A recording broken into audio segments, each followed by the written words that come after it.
the initial reaction was, wow, this is huge. But it just seemed insane, you know, that sort of how many of these things do we need? I think we were all a bit surprised that it was going to cover such a large amount of farmland. I felt that, unlike my ward in particular, this was going to be a contentious issue.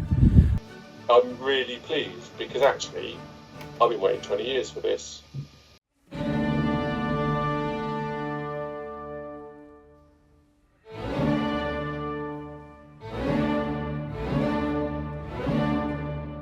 So would you be able to describe what we're looking at here?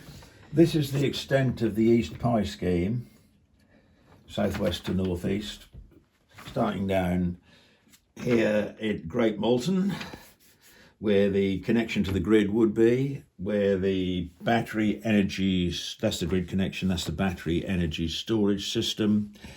The fields and meadows in which solar panels would be located are the deeper, the red colour, and they spread that's pretty much a 12-mile spread from southwest to northeast, which is a pretty big area. 2,718 acres, these fields totals. If you want to plan the energy production of a country, you say, what do we need? What's the best way of doing it? And where are the best ways of doing it?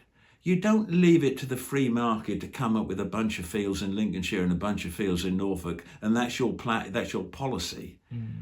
The connection date for this, we've been told, is 2037. So it's not going to help with the 2035 target either. Hardly any of these mega proposals will get built and connected before the mid-2030s. They're not going to affect the early targets. Therefore, the key target is 2050, net zero, and we've shown, UCL research, you can do that without any of this. Norfolk has been a place of rural tranquility in England for hundreds of years. But due to Labour and Ed Miliband's plans for net zero, that could change. An over 2,000-acre solar project is being proposed by company East Pye, which will almost inevitably be approved, turning large amounts of countryside into solar farms. Despite this, the people of Norfolk have not been going down without a fight.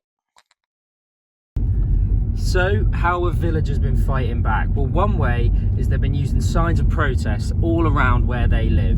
Blockies Pie, the group, has sent out multiple templates with all the names of the different villages, and they've been scatting them all around where they live. This is one key way that they've made their message clear.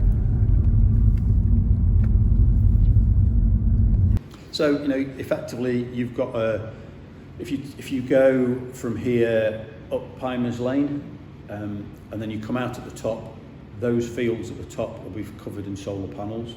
So effectively you'll come out onto what is currently a green field, and you'll come out onto a fence full of carcinogenic glass. This is what Blockies Pie Solar believe the carcinogenic glass will look like. So, what are these solar panels actually going to look like?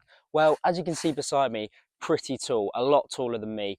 Locals who have put this up are saying these solar panels are going to be above 15 feet tall and be spread out across fields like this all along the Norfolk countryside. A move in which locals say is going to cause an eyesore due to the massive size of them and the massive eyesore they're going to bring to the countryside. Surrounding the perimeter of the solar farms will be a 6-foot to 9-foot security fence equipped with multiple surveillance cameras. A move in which locals argue will prohibit wildlife from entering the fields and also will give locals a feeling of being watched. These panels are bigger, they're about 4.5 metres, and I believe they're going to turn. These ones are going to turn with the sun. So issues of reflection, size, the scale and the height of them are of particular concern to a lot of people. They're going to need lighting. Yes. And of course Hempnell in particular, and some of my other surrounding parishes, they're dark sky neighbourhoods where there are no street lights, where people value a dark sky at night. So that has become another issue. As a country, if we look at just ourselves and we look in isolation, which we shouldn't, but if we look in isolation, we could make the UK net zero, but putting it onto arable farmland is the wrong thing to do. Putting it onto rooftops, onto brown fields, Why couldn't you put it down the side of the motorway? You know? You know, why isn't solar on rooftops, for example? Why are they putting it on our fields? Well, we need solar on rooftops and in the fields. You know, it's none of this is one or the other.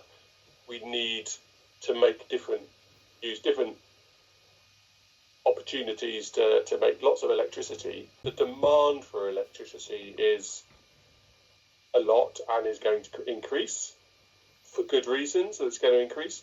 So what you want to do is be making that at home, not buying it from abroad, international prices, buying it from people that shouldn't really be doing business with.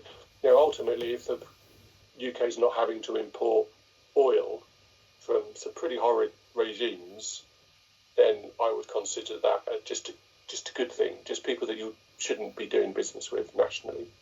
When people are quoted, they've got nothing against renewable energy, but you know, not in their backyard. I'm not that happy with the NIMBY idea, but yeah, that's the phrase that's used.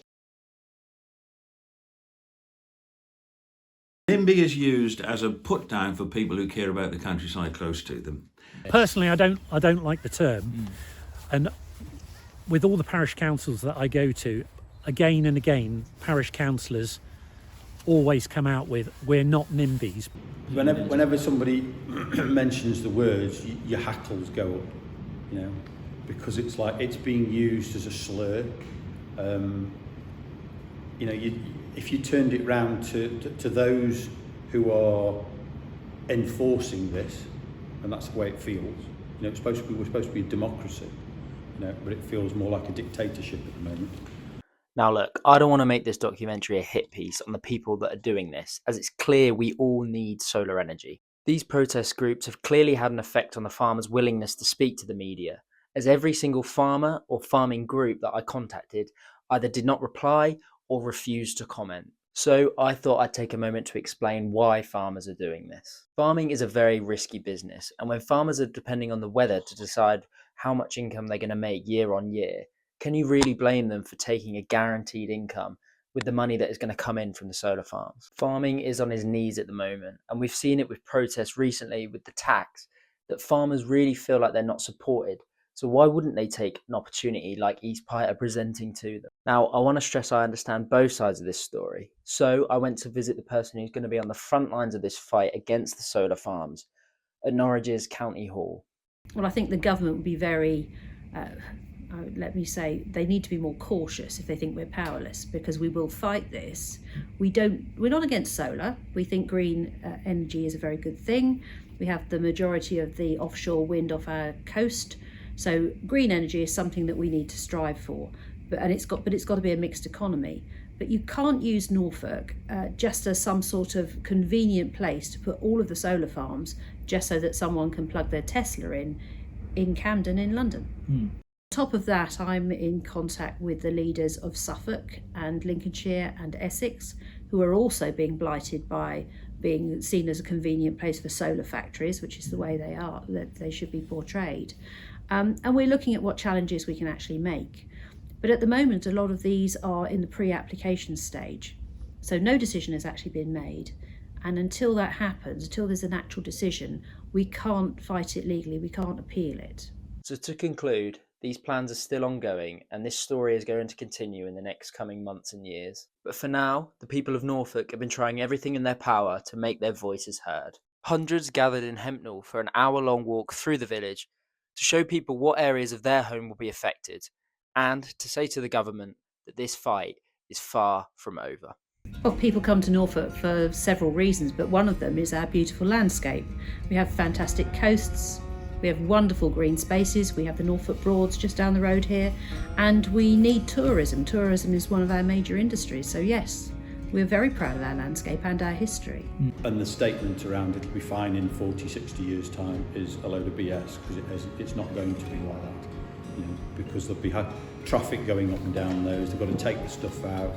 As I said to you before, the majority of solar panels at the moment are non-recyclable. So, you know, we're going to end up with a load of toxins in the ground. PRE, Hempnall Parish Council, we are not NIMBYs. We've had our lives, people like me, we've had most of our lives. I want what I've loved to be there for future generations.